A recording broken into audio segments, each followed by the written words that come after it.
Καλησπέρα και καλώς ήρθες στο podcast των πολιτικών μηχανικών. Καλώς ήρθες στο Civils Cast, το podcast των πολιτικών μηχανικών. Η επιστήμη μας βρίσκει εφαρμογή παντού, σε γέφυρες, φράγματα, κτίρια, σε μεγάλα έργα υποδομής, αλλά και στο human resources, στο real estate και στο management ενός ολόκληρου εργοταξίου. Εδώ είναι το μέρος για να εμβαθύνεις στον κόσμο των κατασκευών, είτε είσαι επαγγελματίας, είτε απλώς αγαπάς τον κλάδο της μηχανικής. Είμαι ο Ηλίας Παπαηλιόπουλος και μαζί χτίζουμε τη μεγαλύτερη κοινότητα πολιτικών μηχανικών στην Ελλάδα. Είμαι ο Ηλίας Παπαηλιόπουλος και σε καλωσορίζω στο podcast όπου κάθε φορά προσπαθούμε να προσεγγίζουμε ζητήματα που αφορούν το ευρύ φάσμα του πολιτικού μηχανικού και ειδικότερα του κατασκευαστικού κλάδου. Σήμερα, το επαιτειακό επεισόδιο, το πρώτο του 2026, έχω την χαρά να έχω δίπλα μου τον Βασίλη Στρουγκάρη. Χαίρομαι πολύ, Βασίλη. Καλησπέρα. Καλώς σε βρήκα, Ηλία. Καλησπέρα. Ο Βασίλης είναι ο διευθυντής του εργοστασίου του Τιτάν της Θεσσαλονίκης και σήμερα θα κάνουμε μια εκτενή συζήτηση πάνω στα θέματα που αφορούν τις τσιμεντοβιομηχανίες, το τσιμέντο, το σκυρόδεμα, τον κατασκευαστικό κλάδο και τι έχουμε να περιμένουμε τα επόμενα χρόνια από τον Τιτάν.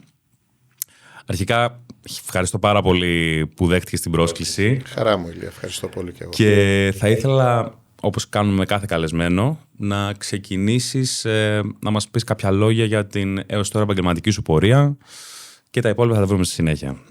Όπως είπα και πριν, ένα ευχαριστώ που είμαι εδώ μαζί σου σήμερα. Βρίσκω πολύ ενδιαφέρον το σημερινό σου επεισόδιο και με χαρά ανταποκρίθηκα.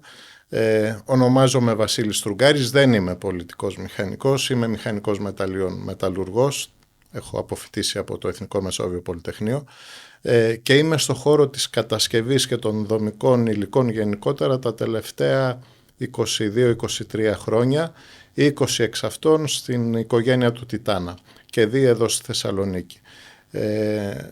Άρα κάποια λίγα χρόνια στην κατασκευή σε τεχνικές εταιρείες και στη συνέχεια στην παραγωγή και διάθεση δομικών υλικών. Οκ, άρα ασχολήθηκες, δηλαδή εργαζόσουν σε κάποια τεχνική εταιρεία και έπειτα μπήκες στην οικογένεια του Τιτάνα, όπως είπες, σαν εργαζόμενος σε ποιο κομμάτι? Ως μεταλλιολόγος μεταλλουργός ξεκίνησα την καριέρα μου στην παραγωγή και ειδικότερα στο τμήμα πρώτων υλών και λατομείων. Ίσως μας δοθεί η ευκαιρία στη συνέχεια να πούμε ότι όλα στη βιομηχανία, άρα και στη τσιμεντοβιομηχανία, ξεκινάνε από τις πρώτες ύλες. Απαραίτητος ο μεταλλιολόγος λοιπόν. Συνέχισα τη σταδιοδρομία μου ως προϊστάμενος στη φάση έψησης και αυτά θα τα πούμε φαντάζομαι στη συνέχεια. Αργότερα προϊστάμενος παραγωγής και τα τελευταία 2 και κάτι χρόνια ως διευθυντής του εργοστασίου. Εξαιρετικά. Και συγχαρητήρια προφανώς για την εκτενή πορεία και για τη διευθυντική θέση αυτή. Πάμε να ξεκινήσουμε, να εισαγάγουμε λίγο τον κόσμο, γιατί μπορεί οι περισσότεροι να γνωρίζουμε, αλλά τα βασικά είναι καλό να τα λέμε πολλές φορές για να τα αντιλαμβανόμαστε και καλύτερα.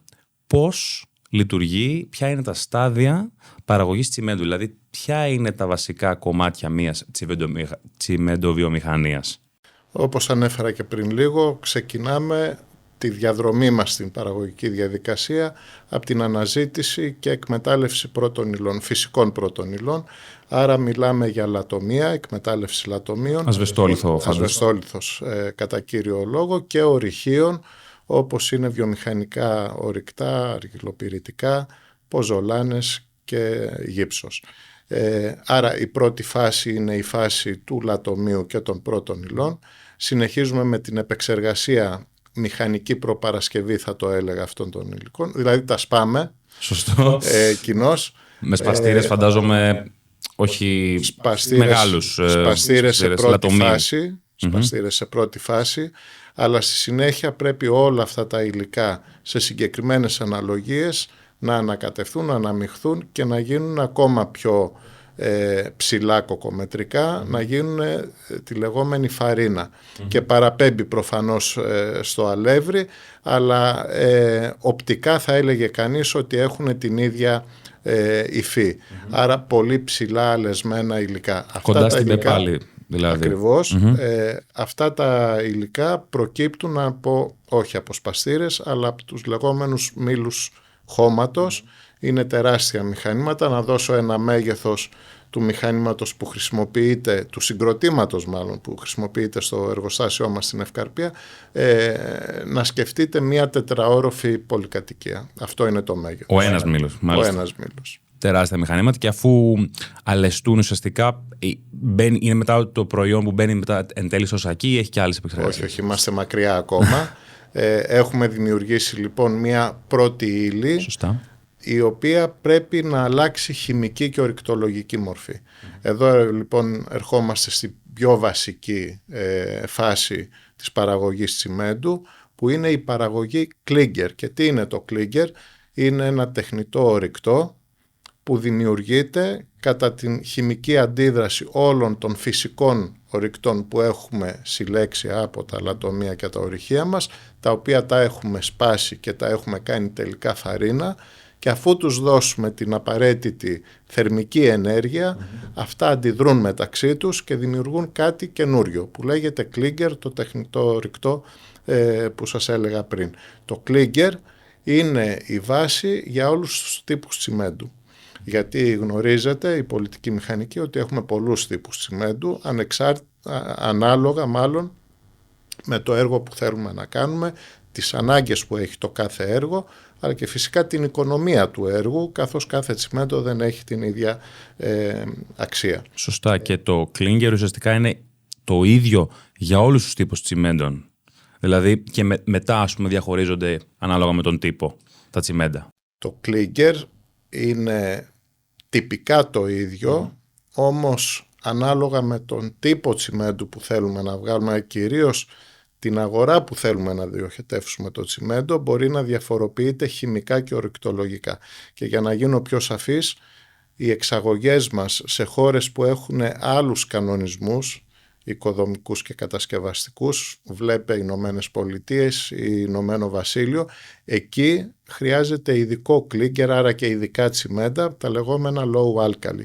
Είναι τα τσιμέντα που, όπως λέει η φράση, είναι χαμηλής περιεκτικότητα σε αλκάλια.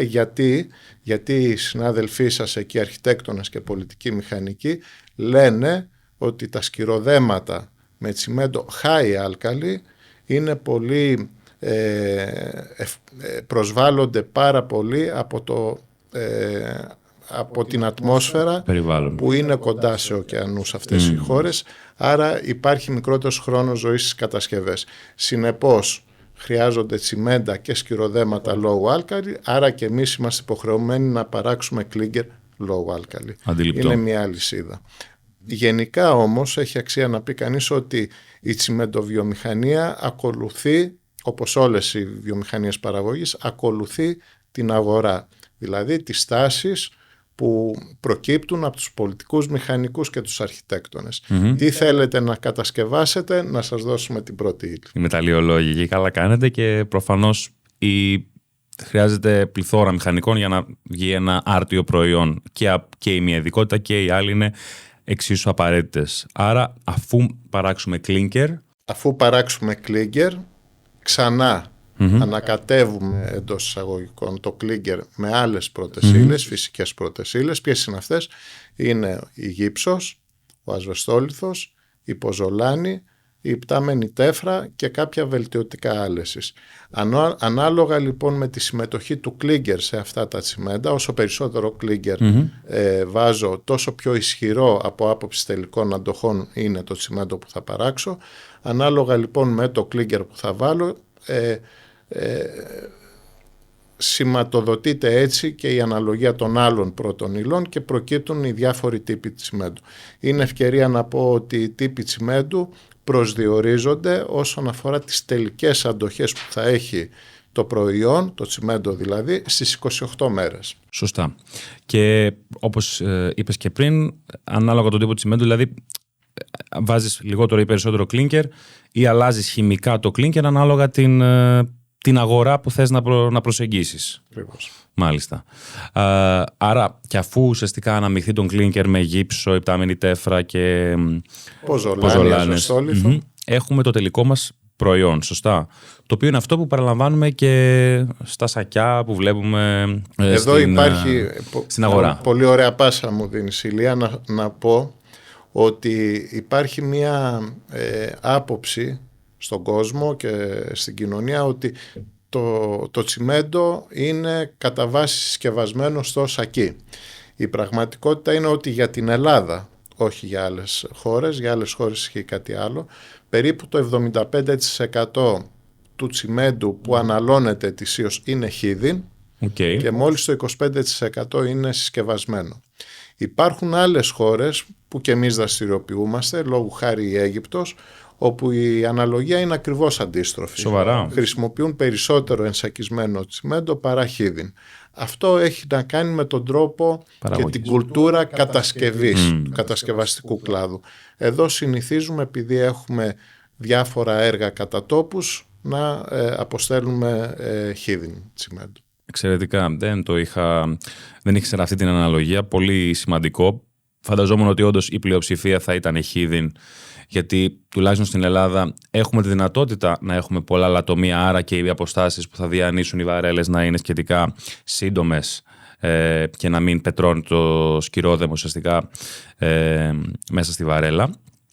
Αλλά ήθελα να ρωτήσω όσον αφορά τις τσιμεντοβιομηχανίες.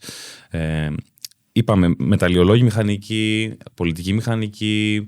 Φαντάζομαι μηχανολόγοι μηχανικοί χρειάζονται σε μια τσιμεντοβιομηχανία για να μπορέσει να λειτουργήσει. Σωστά. Για να κατασκευαστούν πράγματα. Γιατί λες, είπαμε μεταλλιολόγους, το είπαμε. Δεν είπαμε πολιτικούς μηχανικούς. Σωστά. Πολιτικούς μηχανικούς είπαμε ως τους συναδέλφους οι οποίοι χρησιμοποιούν το τσιμέντο. Η αλήθεια είναι όμως ότι στα εργοστάσια τσιμέντου σπανίως βρίσκει στην ειδικότητα του πολιτικού μηχανικού. Ο πολιτικός μηχανικός ουσιαστικά είναι ο πελάτης μας.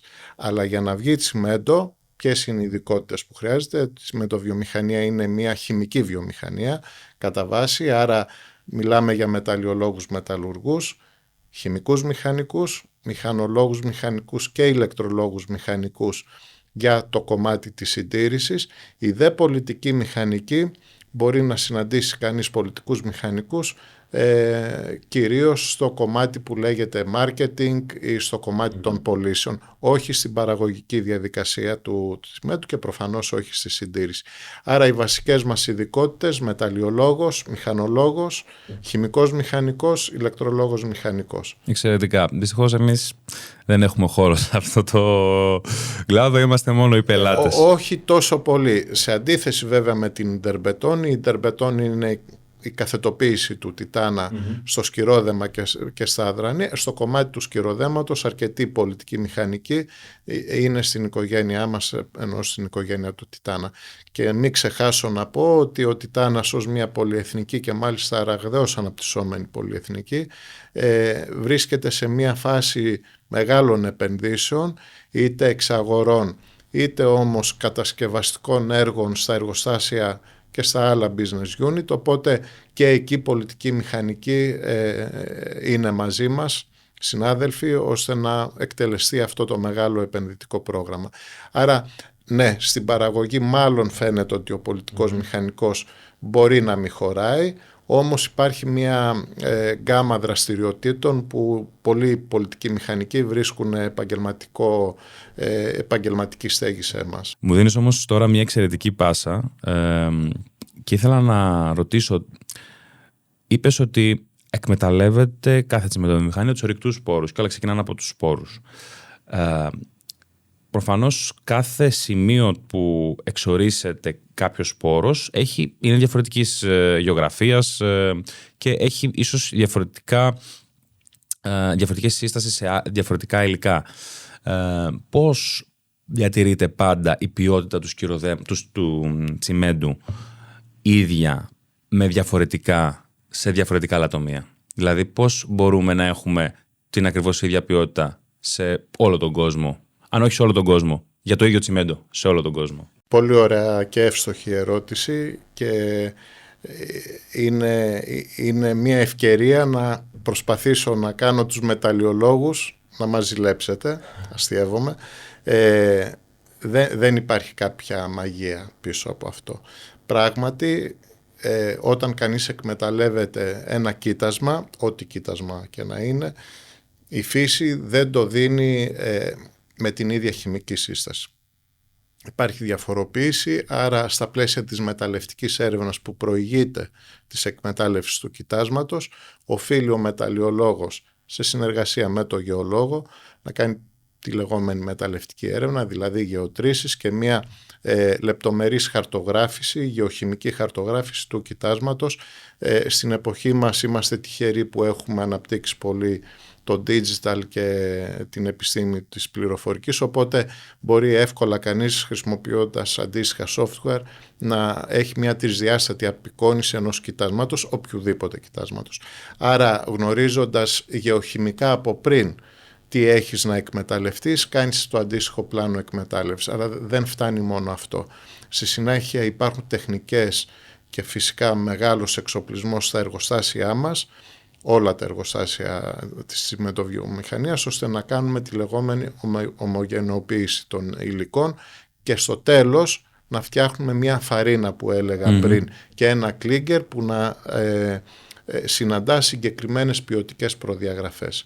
Στο τέλος παράγεται το τσιμέντο, αλλά και εδώ τι λέμε, λόγου χάρη αναφερόμαστε στον τύπο 1,42,5. Τι σημαίνει το 1,42,5? Το 1 αφορά τι είδους πρώτες ύλες έχεις χρησιμοποιήσει, το 42,5 όμως που απασχολεί τον πελάτη και κυρίως τον πολιτικό μηχανικό είναι οι αντοχές, όπως είπα πριν, που θα δώσει 28 μέρες. Άρα η τσιμεντοβιομηχανία τι κάνει? Σου λέει ότι για αυτόν τον τύπο τσιμέντου εγώ σου εγγυούμαι ότι οι αντοχές δεν θα είναι κάτω από 42,5 μεγαπασκάλ. Θα είναι παραπάνω, θα είναι 46, 47, θα είναι 43, αλλά όχι κάτω από 42,5. Άρα εγγυόμαστε ότι δεν θα είμαστε καρφωμένοι ακριβώς στο 42,5, αλλά σε καμία περίπτωση κάτω από εκεί. Και αντίστοιχα και το σκυρόδεμο. Άρα φαντάζομαι ότι κάθε εργοστάσιο παράγει το ίδιο τύπου κλίνκερ ή διαφοροποιείται? Υπάρχουν στόχοι και προφανώς και είναι μια ευκαιρία να παρουσιάσω ένα τμήμα του εργοστασίου που είναι ο ποιοτικός έλεγχος. Το εργοστάσιό μας δουλεύει από το 1962 ανελιπώς στην περιοχή της Ευκαρπίας και στην ευρύτερη Θεσσαλονίκη, 24 ώρες το 24ωρο, 365 μέρες το χρόνο. Ανελιπώς δουλεύει και η υπηρεσία ποιοτικού ελέγχου, δηλαδή κάθε τι που παράγεται, πρώτη ύλη, ενδιάμεσο προϊόν και τελικό προϊόν, ελέγχεται και κάθε φάση της παραγωγικής διαδικασίας ελέγχεται ώστε να είμαστε εντός των ποιοτικών προδιαγραφών που έχουμε και στόχων που έχουμε θέσει. Άρα με λίγα λόγια ένα πολύ οργανωμένο χημείο, να το πω έτσι, στο οποίο εκτελούνται συνεχώς αναλύσεις και οποιαδήποτε απόκλιση αμέσως θεραπεύεται. Άρα λοιπόν βγαίνουμε στην αγορά με διάφορους τύπους τσιμέντου που είναι ακριβώς ό,τι λέει και ποια είναι η ταυτότητα κάθε προϊόντος, είναι το CE. Το CE λοιπόν είναι αυτό που καθορίζει τις προδιαγραφές και πάνω σε αυτό κινούμαστε. Εξαιρετικά. Πολύ σημαντικό, γιατί ήταν όντως μια απορία που, όπως είναι και δεν είναι αντίστοιχο προϊόν, αλλά τα μάρμαρα. Και αυτά είναι ορυχεία που κάθε φορά δεν ξέρεις τι φλέβα θα συναντήσεις, όπως και ορυχεία χρυσού, χαλκού, ασημιού. Βέβαια, όπως είπα πριν, ένας μεταλλιολόγος ξέρει τι θα συναντήσει γιατί έχει κάνει μεταλλευτική έρευνα, αλλά πράγματι η αβεβαιότητα υπάρχει και γι' αυτό το λόγο ακολουθούμε, όπως είπα και πριν, την διαδικασία που ορίζει ο ποιοτικός έλεγχος, ώστε να πιστοποιούμε ότι αυτό που περιμένουμε το έχουμε και ως αποτέλεσμα. Να πω επίσης, και ίσως είναι ευκαιρία, ότι το τσιμέντο είναι ένα από τα υλικά που η ανθρωπότητα χρησιμοποιεί περισσότερο. Το δε σκυρόδεμα είναι το δεύτερο προϊόν, να το πω έτσι, που χρησιμοποιεί ο άνθρωπος παραπάνω. Το πρώτο φυσικά είναι το νερό. Αυτό. Άρα και το σκυρόδεμα χρησιμοποιεί επίσης πολύ νερό, οπότε... Ακριβώς, βέβαια το σκυρόδεμα, όπως το ξέρετε κι εσείς πολύ καλά, είναι ένα μείγμα υλικών, νερό, αδρανή, χημικά και φυσικά τσιμέντο, αλλά στην πραγματικότητα ο σύγχρονος πολιτισμός τα τελευταία τουλάχιστον 100 χρόνια χτίζεται με σκυρόδεμα. Αυτό, το τουλάχιστον τα τελευταία 100 χρόνια. Και εξαιρετική πάσα για την επόμενη ερώτηση που αφορά το γεγονός ότι μιας και όλα, στην Ελλάδα τουλάχιστον ας πούμε το 90% των κτηρίων χτίζεται από σκυρόδεμα, άρα από τσιμέντο, είναι ίσως ο μεγαλύτερος δείκτης του κατασκευαστικού κλάδου και της προόδου της ανάπτυξής του. Οπότε εσείς έχετε μια πάρα πολύ καλή εικόνα για το ποια είναι η ζήτηση, αν υπάρχει σταθεροποίηση, αν υπάρχει πτώση της αγοράς. Ποια είναι η δικιά σας εικόνα? Είχα την τύχη να ενταχθώ στην τσιμεντοβιομηχανία και ειδικότερα στον Τιτάνα πριν 20 χρόνια, το 2006. Τότε που ήταν οι εποχές μετά την Ολυμπιάδα και ο κατασκευαστικός κλάδος ήταν σε οργασμό, θεωρούσα ως νεότερος μηχανικός τότε ότι πολύ τσιμέντο τραβούσαν τα δημόσια έργα και οι δημόσιες επενδύσεις εποχής. Όμως στην πραγματικότητα εκείνη την εποχή, με την ικανότητα των τραπεζών να δίνουν εύκολα δάνεια και διστεγαστικά, υπήρχε πραγματικά μια φοβερή ένταση στον κλάδο της κατασκευής κατοικίας. Αυτό απότομα σταμάτησε την περίοδο της κρίσης από το 2008-2009 και μετά, και για περίπου 10 χρόνια μπήκαμε σε έναν πολύ δύσκολο κικαιώνα. Τόσο η κατασκευή νέων σπιτιών όσο και η κατασκευή δημοσίων έργων και επενδύσεων ουσιαστικά σταμάτησε. Ο κλάδος μας, και βάζω όχι μόνο τη τσιμεντοβιομηχανία και τα δομικά υλικά, αλλά και ο κλάδος των πολιτικών μηχανικών, υπέστη σοβαρή κρίση, με αποτέλεσμα να έχουμε μία δραστηριότητα εμείς σαν εργοστάσιο κυρίως εξαγωγική. Άρα δύσκολες χρονιές όσον αφορά τη διάθεση των προϊόντων μας. Αυτό που έκανε τη διαφορά για εμάς και μπορέσαμε να περάσουμε αυτή την κρίση και αυτά τα χρόνια ήταν η ποιότητα των προϊόντων μας. Προϊόντα που τα εξάγαμε με επιτυχία σε τρίτες χώρες. Σήμερα και δει τα τελευταία λίγα χρόνια η κατάσταση έχει βελτιωθεί. Έχουμε γυρίσει στην κατασκευή ξανά, αλλά όχι στην οικοδομή. Έχουμε γυρίσει στα δημόσια έργα, και εδώ στη Θεσσαλονίκη εμβληματικά έργα υλοποιούνται, το flyover, το παιδιατρικό νοσοκομείο στο Φίλιρο, το μετρό που τελείωσε πριν λίγο καιρό. Πολύ μεγάλα έργα, και έρχονται κι άλλα, όπως είναι ο έκτος Προβλήτας και άλλα μικρότερης εμβέλειας, που όμως όλα είναι έργα που έχουν μια δυναμική, απαιτούν αρκετές ποσότητες δομικών υλικών, τσιμέντου και άλλων, και φυσικά πολλούς πολιτικούς μηχανικούς, μιας και είμαστε σε podcast πολιτικών μηχανικών. Ακριβώς. Και άλλες ειδικότητες βέβαια. Θεωρούμε ότι αυτό έχει μια δυναμική. Είναι ερωτηματικό κατά πόσο θα επιστρέψουμε σε μια καλύτερη αναλογία, ενώ σε σχέση με την ιδιωτική κατοικία και τα δημόσια έργα. Αυτό μένει να φανεί. Παρόλα αυτά υπάρχουν κάποια θολά σημεία, ο νέος οικοδομικός κανονισμός, ο τρόπος με τον οποίο χτίζουμε κτλ. Και φυσικά ποτέ να μην ξεχνάμε γιατί το σκυρόδεμα και το τσιμέντο είναι πολύ καλά υλικά, γιατί είναι πολύ ανθεκτικά.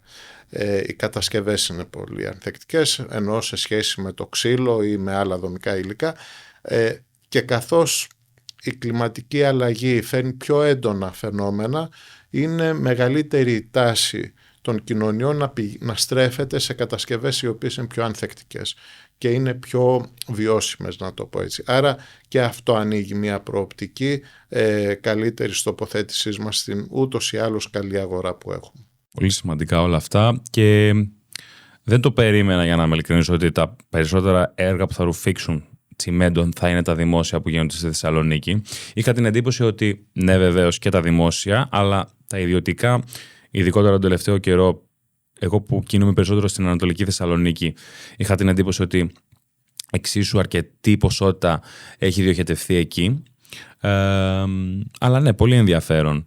Και μιας και λέμε για την κατασκευή, το μεγαλύτερο κόστος στην κατασκευή, αν πάρουμε ένα-ένα τα υλικά που επενδύονται σε αυτήν, είναι το σκυρόδεμα, το οποίο περιέχει το πιο ακριβό του υλικό, είναι το τσιμέντο. Άρα θα μπορούσαμε να πούμε ότι σε τσιμέντο έχουν δαπανηθεί πολλά χρήματα σε κάθε μία από τις κατασκευές.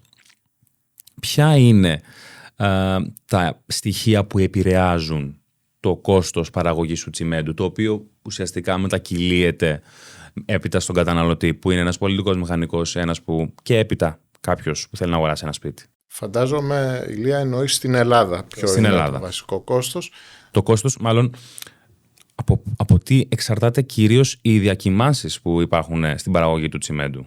Νομίζω ότι αν κανείς βάλει στο μυαλό του τι είδους κρίσεις έχουμε περάσει ή περνάμε σαν χώρα, κάποιος θα έλεγε πρώτα πέρασαμε την οικονομική κρίση, ακολούθησε η υγειονομική κρίση και τώρα βιώνουμε την ενεργειακή κρίση. Η χώρα μας, για λόγους που μάλλον δεν αφορούν αυτή μας τη συνάντηση, η χώρα μας όμως είναι αρκετά πίσω όσον αφορά τη διάθεση και την τελική τιμή, να το πω έτσι, της ηλεκτρικής ενέργειας κατά κύριο λόγο στον καταναλωτή, είτε αυτός είναι ιδιώτης είτε είναι βιομηχανικός καταναλωτής. Άρα για μας η ηλεκτρική ενέργεια είναι ένα πολύ σημαντικό στοιχείο κόστους που συνεχώς αυξάνει και είναι πάρα πολύ δύσκολο να το αντικαταστήσει. Αλλά και οι άλλες πηγές ενέργειας που χρειαζόμαστε, όπως είναι τα καύσιμα, και αυτά έχουν μια ανωδική πορεία. Το άλλο στοιχείο κόστους, το οποίο είναι πάρα πολύ σημαντικό, έχει να κάνει με τα λεγόμενα δικαιώματα διοξιδίου του άνθρακα. Η τσιμεντοβιομηχανία γενικότερα είναι μια βιομηχανία που εκπέμπει διοξίδιο του άνθρακα κατά τη φάση παραγωγής του κλίγκερ και του τσιμέντου. Άρα λοιπόν όλη αυτή η αγορά που έχει αναπτυχθεί, το χρηματιστήριο ρήπων και οι περιορισμοί που αυτό θέτει, κυρίως έναντι ανταγωνιστικών κρατών, βλέπε άλλες χώρες γύρω μας που είναι εκτός Ευρωπαϊκής Ένωσης, αυτοί δεν έχουν καμία υποχρέωση, άρα και κανέναν περιορισμό, όπως σωστά λες. Συνεπώς βγαίνουν στο προσκήνιο ως πιο ανταγωνιστικοί. Στον αντίποδα, η Ελλάδα, ενταγμένη σε διάφορες συμφωνίες, οφείλει να συμμορφωθεί με αυτά, άρα περιορίζει σημαντικά την παραγωγικότητά της, με ό,τι αυτό συνεπάγεται στο τελικό κόστος. Άρα λοιπόν ανέφερα ήδη δύο πολύ βασικούς πυλώνες κόστους, είναι η ενέργεια, το δεύτερο είναι τα δικαιώματα διοξιδίου του άνθρακα και το τρίτο είναι ότι είμαστε μια κοινωνία, μια χώρα που αναπτύσσεται, αναπτυσσόμενη. Είναι λοιπόν λογικό να σκεφτεί κανείς ότι και το μισθολογικό κόστος επηρεάζει την τελική τιμή του προϊόντος. Υπάρχουν κάποιες αυξήσεις στο κατώτατο μισθό και τα λοιπά που συμπαρασύρουν όλη τη μισθολογική γκάμα. Άρα αυτά ως τρία βασικά cost element, τα οποία επηρεάζουν δραστικότατα την παραγωγή τσιμέντου και θα έλεγα ότι ως ένα βαθμό δεν είναι και διαχειρίσιμα. Όπως κανείς λέει, αγοράζω το τσιμέντο με μια τιμή που μου επιβάλλεται, έτσι και η τσιμεντοβιομηχανία αλλά και άλλες βιομηχανίες αγοράζει ενέργεια από τιμές που επιβάλλονται. Αντιληπτό απόλυτα. Το φανταζόμουν και φαντάζομαι επίσης ότι είναι ίσως και ο εξυγχρονισμός που απαιτείται για να ακολουθείτε τις τάσεις παραγωγής τσιμέντου, δηλαδή για να κάνετε το εργοστάσιο σας πιο λειτουργικό και λιγότερο κοστοβόρο, ίσως γιατί χρειάζεται αναβάθμιση συνέχεια. Όπως είπατε, είναι ένα εργοστάσιο που λειτουργεί 24/7 από το 1962. Καταναλώνει πάρα πολύ ενέργεια και χρειάζεται και ίσως περισσότερο συντήρηση. Ποια είναι όμως η εξέλιξη που θα έλεγε κανείς ότι έχει σημειωθεί από την αρχή της παραγωγής τσιμέντου μέχρι σήμερα και ειδικότερα ποια είναι τα επόμενα βήματα της εξέλιξης της παραγωγής τσιμέντου? Δηλαδή πιστεύετε ότι θα αλλάξει κάτι ριζικά τα επόμενα χρόνια? Πολύ ωραία ερώτηση, γιατί είναι ωραίο ο μηχανικός να σκέφτεται το αύριο. Ποιες είναι λοιπόν εξελίξεις που και εγώ βιώνω σε αυτή την 20η πορεία μου στον χώρο. Πρώτα απ' όλα, και αυτό δεν είναι μόνο στη τσιμεντοβιομηχανία, δεν είναι μόνο στη βιομηχανία, είναι η γρήγορη μετάβασή μας στην ψηφιακή εποχή. Είναι προφανές ότι η βιομηχανία του αύριο από άποψη ψηφιοποίησης δεν θα έχει καμία σχέση ή δεν έχει με την βιομηχανία του παρελθόντος. Η τέταρτη βιομηχανική επανάσταση στηρίζεται στο digital και ένα παραπάνω στην τεχνητή νοημοσύνη. Άρα και εδώ οφείλω να ομολογήσω ότι είμαι πολύ περήφανος που βρίσκομαι στο εργοστάσιο Θεσσαλονίκης αυτή την εποχή, γιατί είμαστε ένα από τα εργοστάσια του ομίλου που πρωτοπορεί στην υιοθέτηση και χρήση ψηφιακών εργαλείων και όσο μπορούμε περισσότερο της τεχνητής νοημοσύνης. Στα πλαίσια αυτά, ο Τιτάνας και δει το εργοστάσιο Θεσσαλονίκης έχει αναπτύξει τον τελευταίο χρόνο μια συνεργασία με το Διεθνές Πανεπιστήμιο Ελλάδος που εδρεύει εδώ στη Θεσσαλονίκη και το ΕΚΕΤΑ, είναι το Εθνικό Κέντρο Έρευνας και Τεχνολογικής Ανάπτυξης.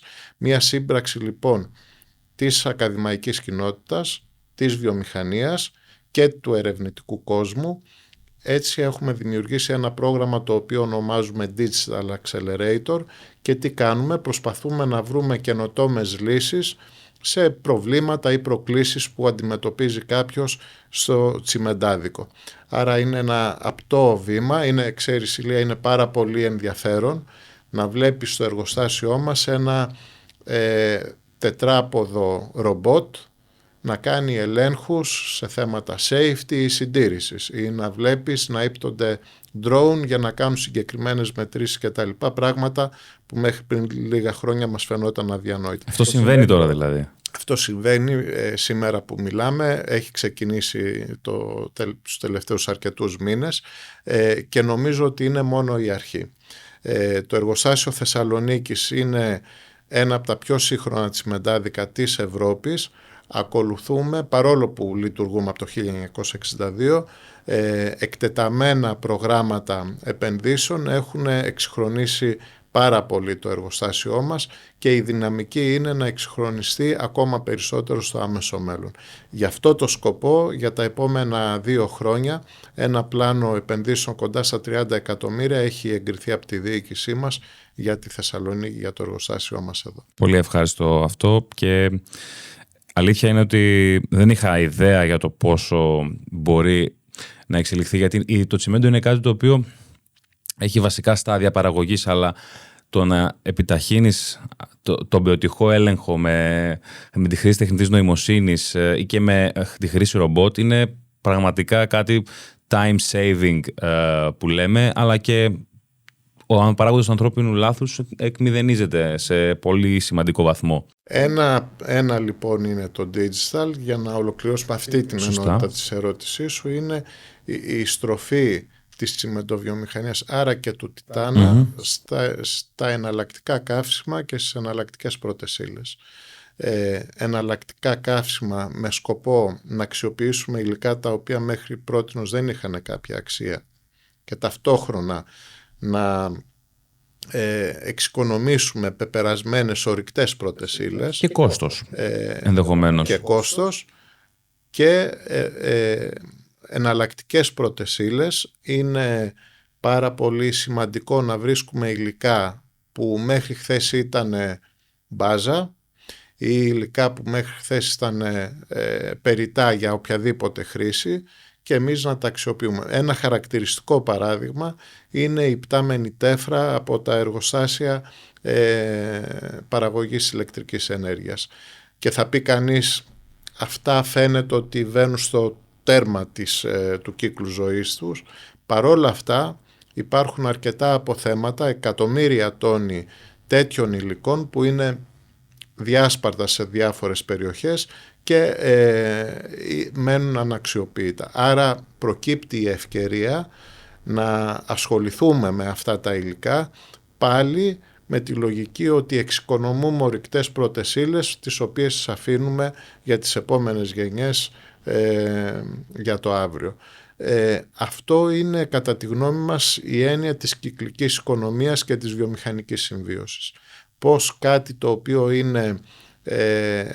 είναι απόβλητο για μια βιομηχανική δραστηριότητα γίνεται πρώτη ύλη, πολύ χρήσιμο υλικό για κάποια άλλη, εξοικονομώντας πάρα πολλά πράγματα και δημιουργώντας οικονομίες κλίμακος. Πολύ σημαντικό και πιστεύω πάρα πολύ στην κυκλική οικονομία και μέσω της εταιρείας της Ανακέμ που συμμετέχω, και είναι κάτι το οποίο δεν είναι μόνο, ας πούμε, θέμα νοοτροπίας, είναι κάτι το οποίο θα το χρειαστούμε και σε κάποια χρόνια, πολύ περισσότερο από ότι αυτή τη στιγμή ενδεχομένως σε κάποιες περιοχές. Και ήθελα να συνδυάσω αυτό που λες τώρα με το γεγονός ότι στο σκυρόδεμα και στο πανεπιστήμιο το έχουμε διδαχθεί, αλλά και πρακτικά μπορώ να το δω και στην αγορά, υπάρχουν εφαρμογές που μπορούν να χρησιμοποιηθούν και στο σκυρόδεμα αδρανή, τα οποία προέρχονται από ανακυκλωμένα υλικά, τα οποία μπορεί να είναι θραυσμένα σκυροδέματα, ασφαλτικά, άλλα αδρανή, τα οποία θα κοστίζουν και πολύ λιγότερο και θα ήταν ωφέλιμο να τα βλέπαμε σε πολλές εφαρμογές για να εφαρμόσουμε και την κυκλική οικονομία στο έπακρον, γιατί οι προδιαγραφές που υπάρχουν, καλώς υπάρχουν, ορίζονται για συγκεκριμένες εφαρμογές, όπως μιλάμε για μια γέφυρα. Εκεί δεν θα χρειαστεί δεν θα αναμειχθεί ανακυκλωμένο αδρανές με το σκυρόδεμα, αλλά σε εφαρμογές όπως ένα περιμετρικό τυχείο ή ενδεχομένως άλλες εφαρμογές που δεν απαιτούν μεγάλα φορτία, θα μπορούσαμε να τις δούμε πιο συχνά. Εσείς σαν Τιτάν το έχετε προβλέψει αυτό στην παραγωγή του σκυροδέματός σας? Το σκυρόδεμα είναι ένα υλικό το οποίο αναγκαστικά ακολουθεί την νομοθεσία. Σωστά. Άρα είναι προφανές ότι κανείς κινείται στο πλαίσιο αυτό. Ό,τι επιτρέπεται από την νομοθεσία, εμείς το κάνουμε υλοποιήσιμο. Mm-hmm. Ό,τι λοιπόν, για να έρθουμε στον κλάδο των ανακυκλωμένων αδρανών, ό,τι επιτρέπεται είναι ευπρόσδεκτο στη δικιά μας διεργασία και στη δικιά μας νοοτροπία παραγωγής σκυροδέματος ως τελικό προϊόν. Και όπως είπα πριν, όχι μόνο στην παραγωγή του σκυροδέματος, αλλά και στην ίδια την παραγωγή του τσιμέντου. Και των αδρανών. Και των αδρανών ως εκμεταλλευτές λατομείων αδρανών υλικών. Ηλία, όποιος κατά τη γνώμη μου σήμερα στο επιχειρήν δεν προσπαθεί να βρίσκει τέτοιου είδους καινοτόμες λύσεις, έχω την αίσθηση ότι γρήγορα θα μείνει πίσω. Mm-hmm. Θα μείνει πίσω. Οι πρώτες ύλες και οι ορυκτές πρώτες ύλες δεν είναι ανεξάρτητες, είναι πεπερασμένες, και ένα άλλο χαρακτηριστικό τους είναι ότι δεν βρίσκονται εκεί που τις θέλουμε πάντα. Μπορεί να έχουμε άφθονο ασβεστόλιθο, αλλά σε μια περιοχή που είναι πολλά χιλιόμετρα μακριά σε σχέση με την περιοχή που υπάρχουν κατασκευές. Άρα ό,τι μπορεί να αξιοποιηθεί εντός του πλαισίου, του νομικού πλαισίου που ισχύει ή που θα διαμορφωθεί στο μέλλον, για μας είναι μια ευπρόσδεκτη προοπτική και θα έλεγα είναι και μια ευκαιρία. Γιατί ενδεχομένως και θα μπορούσαν να αξιοποιηθούν και σε άλλες εφαρμογές σκέτα αδρανή, για παράδειγμα για την επίχωση χαντακίων στους δρόμους, προφανώς όχι σε μεγάλου φόρτου κατασκευές όπως ένας αυτοκινητόδρομος, αλλά ενδεχομένως σε μικρότερες εφαρμογές θα ήταν κάτι πάρα πολύ χρήσιμο, σιγά σιγά να το βλέπουμε να πηγαίνει προς αυτή την κατεύθυνση. Υπάρχει ένας αστερίσκος εδώ κατά τη γνώμη μου. Το know-how υπάρχει, πώς μπορώ να ανακυκλώσω πρώτες ύλες και δομικά υλικά τα οποία έχει τελειώσει ο χρόνος ζωής, ο κύκλος ζωής τους. Ένα νομικό πλαίσιο υπάρχει, χρήζει βελτιώσεων, πιθανώς ναι, αλλά αυτό που κατά τη γνώμη μου λείπει περισσότερο είναι η λεγόμενη κουλτούρα ανακύκλωσης. αυτό που πρέπει να έχει από ένα μικρό παιδί μέχρι έναν πιο μεγάλο άνθρωπο, ότι δεν πετάω, προσπαθώ να ανακυκλώσω. Καταρχάς προσπαθώ να ξαναχρησιμοποιήσω. Σωστό. Μετά να ανακυκλώσω, μετά να αξιοποιήσω ενεργειακά αν αυτό κρύβει κάποια ενέργεια μέσα του, και στη συνέχεια ό,τι υπολείπεται να το οδηγήσω στα λεγόμενα χυτή. Άρα το στάδιο της ανακύκλωσης είναι πολύ ψηλά σε αυτή την πυραμίδα. Φοβάμαι όμως ότι στην ελληνική πραγματικότητα, όχι μόνο στη Θεσσαλονίκη, στην ευρύτερη περιοχή, παντού είμαστε αρκετά πίσω σε αυτό. Αυτό λοιπόν θέλει δουλειά.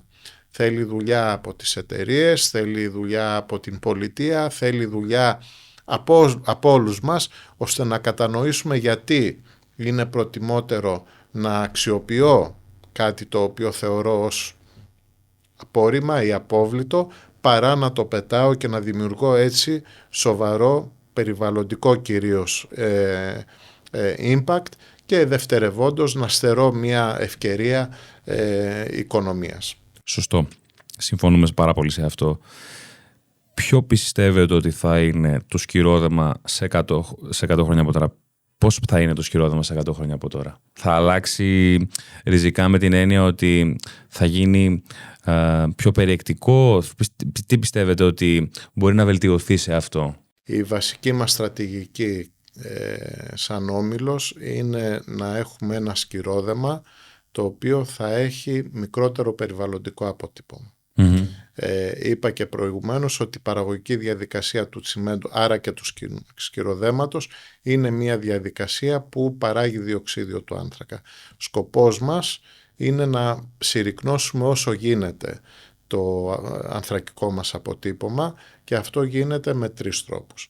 Ο πρώτος τρόπος είναι η αξιοποίηση εναλλακτικών πρώτων υλών και καυσίμων. Ο δεύτερος τρόπος είναι να μειώσουμε όσο γίνεται το περιεχόμενο κλίγκερ στο τσιμέντο μας, άρα το ανθρακικό μας αποτύπωμα, χωρίς να κάνουμε καμία έκπτωση στην ποιότητα του τσιμέντου.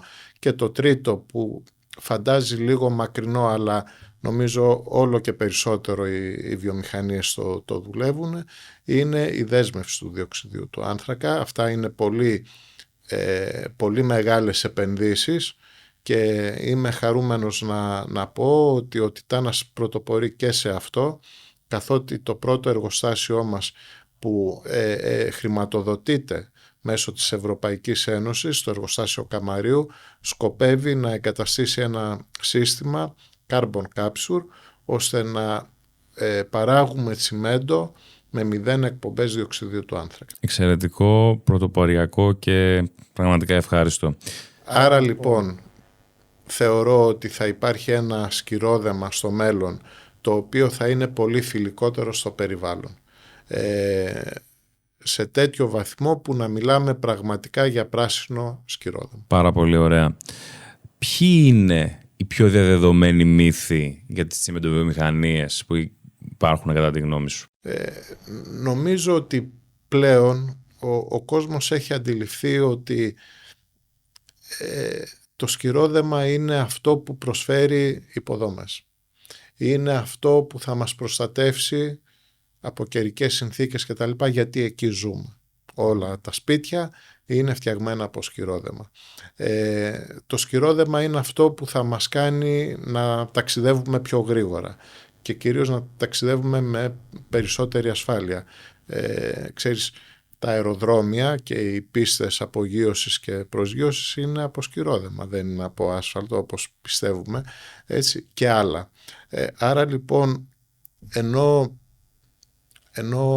ο κόσμος πίστευε ότι το σκυρόδεμα είναι κακό, καταλαβαίνει σιγά σιγά ότι το σκυρόδεμα είναι το μέσο που μπορεί να κάνει κανείς τον κόσμο του καλύτερο. Για μας λοιπόν η αποστολή μας σαν εταιρεία, σαν Όμιλος Τιτάν, είναι να χτίσουμε μαζί ένα καλύτερο μέλλον μέσω των προϊόντων που προσφέρουμε. Το τσιμέντο, το σκυρόδεμα προφανώς και τα αδρανή, και όχι μόνο. Ο Τιτάνας μπαίνει και σε μία άλλη φάση όπου αναπτύσσει άλλου είδους δομικά υλικά, όπως είναι τα κονιάματα και άλλα. Εξαιρετικά. Και Ο Τιτάνας είναι μια εταιρεία που έχουμε πραγματικά την τύχη να είναι ελληνική. Θεωρώ, δηλαδή το πιστεύω χρόνια αυτό εδώ. Και ο λόγος είναι ότι έχει παρουσία σε πόσες χώρες πλέον? 14 χώρες. Σε όλο στην Αμερική, στη Βραζιλία. Η παρουσία μας σαν αγορές είναι πολύ περισσότερες, αλλά... Ναι, και έχετε εργοστάσια. Σε 14 χώρες υπάρχουν εργοστάσια. Μπορώ να τα πω επιγραμματικά. Εργοστάσια προφανώς στην Ελλάδα, στη Σερβία, στο Κόσοβο, στην Αλβανία, στη Βόρεια Μακεδονία, στην Τουρκία, στη Βραζιλία, στις Ηνωμένες Πολιτείες, εσχάτως στη Γαλλία, σταθμούς διανομής στο Ηνωμένο Βασίλειο, σταθμό διανομής στην Ιταλία και στην Αίγυπτο, μην ξεχάσω να αναφέρω 2 εργοστάσια. Άρα μια εταιρεία που ξεκίνησε το 1902 από την Ελευσίνα. Το πρώτο τσιμεντάδικο στην Ελλάδα ήταν στην Ελευσίνα, ήταν Τιτάν, και σήμερα έχει επεκταθεί ουσιαστικά σε πολύ μεγάλο μέρος του κόσμου, Ασία, Ευρώπη, Αμερική και Αφρική. Και λειτουργώντας πλέον σαν μια τεράστια εταιρεία, βλέπεις ότι σε κάθε αγορά υπάρχουν και άλλες απαιτήσεις, φαντάζομαι, έτσι. Δηλαδή στην Αμερική το αξιοποιούν λιγότερο για τις πιο βαριές εφαρμογές, ας πούμε το σκυρόδαμα και άρα και το τσιμέντο. Στην Ελλάδα πολύ περισσότερο. Σε παγκόσμιο επίπεδο, ποια είναι η ζήτηση και πώς αντιμετωπίζετε το σκυρόδαμα και το τσιμέντο? Όπως είπαμε και στην αρχή της κουβέντας μας για την περίπτωση της Ελλάδος, όπου είχαμε έναν κύκλο, ήμασταν στο πικ, το 2006 ήταν η χρονιά που ιστορικά καταναλώθηκε στη χώρα μας το περισσότερο τσιμέντο. Έχει αξία να το πω αυτό σαν στατιστικό. 11 εκατομμύρια τόνοι τότε τσιμέντο. Τσιμέντο. Αυτό σημαίνει ότι κάθε ένας από εμάς τότε, είτε πρόκειται για ένα παιδάκι 2 χρονών είτε για έναν μεγαλύτερο σε ηλικία, αναλώσαμε ο καθένας από εμάς, αν ήμασταν 11 εκατομμύρια Έλληνες τότε, 1 τόνο. Μπορεί να σκεφτεί κάποιος λοιπόν αν το 2006 ανάλωσε ο ίδιος κάτι περισσότερο από 1 τόνο. Νερό, φαγητό, πετρέλαιο, δεν ξέρω τι. Μπορεί να το σκεφτεί κάποιος και να κάνει έτσι, να βγάλει τα συμπεράσματα. Από εκεί λοιπόν που ήμασταν το 2006 κάναμε αυτό το μεγάλο κύκλο της ύφεσης και ξανά τώρα της ανόδου. Αυτό δεν είναι ελληνική πρωτιά. Ίσως πιο έντονα συνέβη στην Ελλάδα, αλλά οι αγορές έτσι είναι, στα δομικά υλικά, έχουν μια κυκλικότητα και γι' αυτό το λόγο η διαφοροποίησή μας σαν εταιρεία είναι τέτοια, πιστεύουμε είναι πολύ επιτυχής, ώστε να αντιμετωπίζουμε αυτά τις καθοδικές στάσεις που μπορεί να υπάρχουν σε μία περιοχή, να υπάρχει κάτι ανωδικό σε μία άλλη και να εξορροπεί αυτή τη διαφοροποίηση. Άρα λοιπόν κοντολογής δεν υπάρχει μια τάση παγκόσμια, υπάρχουν περιοχές που είναι πολύ αναπτυσσόμενες κάποιες περιόδους και καταναλώνουν πολύ τσιμέντο, άλλες λιγότερο, που όμως αυτό αλλάζει από καιρό εις καιρό. Μάλιστα. Φαντάζομαι ότι όντως κάθε περιοχή έχει τις ιδιαιτερότητές της, άλλοι χρησιμοποιούν πολύ. Εμείς νομίζω ότι ακόμα και η τοιχοποιία έχει πάρα πολύ τσιμέντο μέσα της, όπως οβάδες, όπως συνδετικά υλικά. Καταναλώνουμε πάρα πολύ τσιμέντο και νομίζω ότι παράγουμε πολύ πιο ανθεκτικές κατασκευές συγκριτικά με άλλες περιοχές του κόσμου. Βλέπε για παράδειγμα την Αμερική που χτίζουν ξύλο και σε κάθε βιβλική καταστροφή από ανεμοστρόβιλους ξαναχτίζουν το ίδιο σπίτι. Αλλά και νομίζω ότι είναι πολύ καλό αυτό που κάνουμε εμείς, γιατί έχουμε και την ευκαιρία ότι υπάρχουν πολλά ασβεστολιθικά πετρώματα στην Ελλάδα. Μην ξεχάσουμε να πούμε ότι η Ελλάδα είναι και μια σεισμογενής χώρα. Σωστό. Οπότε οι κατασκευές εκ των πραγμάτων πρέπει να είναι πολύ ισχυρότερες σε σχέση με άλλες περιοχές. Άρα και εδώ έρχεται το σκυρόδεμα να βάλει το λιθαράκι του, να το πω έτσι, ώστε να έχουμε αυτή την ασφάλεια που έλεγα και πριν. Επομένως, μπορείς να ολοκληρώσεις την έκφραση, το σκυρόδεμα δεν είναι εχθρός, είναι... Δεν θέλω να πω είναι ανάγκη. Θα πω ότι είναι το μέσο ώστε να μπορέσουμε να βελτιώσουμε θεαματικά την ποιότητα ζωής μας. Να ταξιδέψουμε πιο γρήγορα, να νιώσουμε ασφάλεια στο σπίτι μας, να έχουμε υποδομές οι οποίες να μας κάνουν να είμαστε πιο χαρούμενοι. Αυτό θα έλεγα είναι το μέσο το σκυρόδεμα, ώστε να πετύχουμε αρκετά πράγματα που βελτιώνουν τη ζωή μας. Εξαιρετικά. Και φτάνοντας τώρα προς το τέλος της κουβέντας μας, θα ήθελα κλείνοντας να δώσεις κάποιες έτσι συμβουλές σε άτομα σαν εμένα που βρίσκονται ακόμα στο ξεκίνημα της καριέρας τους. Τι θα τους συμβούλευες? Δεν έχει να κάνει τόσο με το σκυρόδεμα ή το τσιμέντο που συζητάμε. Αυτό που θα έλεγα είναι ότι το μυστικό της επαγγελματικής επιτυχίας, κατά τη γνώμη μου, είναι κανείς να κάνει αυτό που αγαπάει.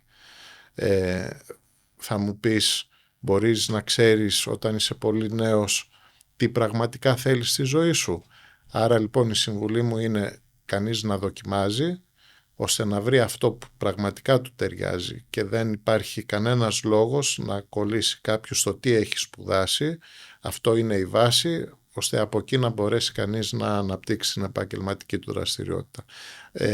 Χρειάζεται τόλμη και χρειάζεται αγάπη σε αυτό που κάνουμε. Τολμήστε και αγαπήστε. Αυτό θα φέρει την επιτυχία επαγγελματική. Σε ευχαριστώ πολύ. Ηλία, και εγώ ευχαριστώ. Ευχαριστώ και σένα που έφτασες μέχρι σε αυτό το σημείο του επεισοδίου. Αν σου άρεσε, μοιράσου το σε όλα τα social media και στο Spotify. Για την ώρα, να είστε όλοι καλά. Θα τα πούμε στο επόμενο επεισόδιο. Τα πάμε και θα τα ξαναπούμε.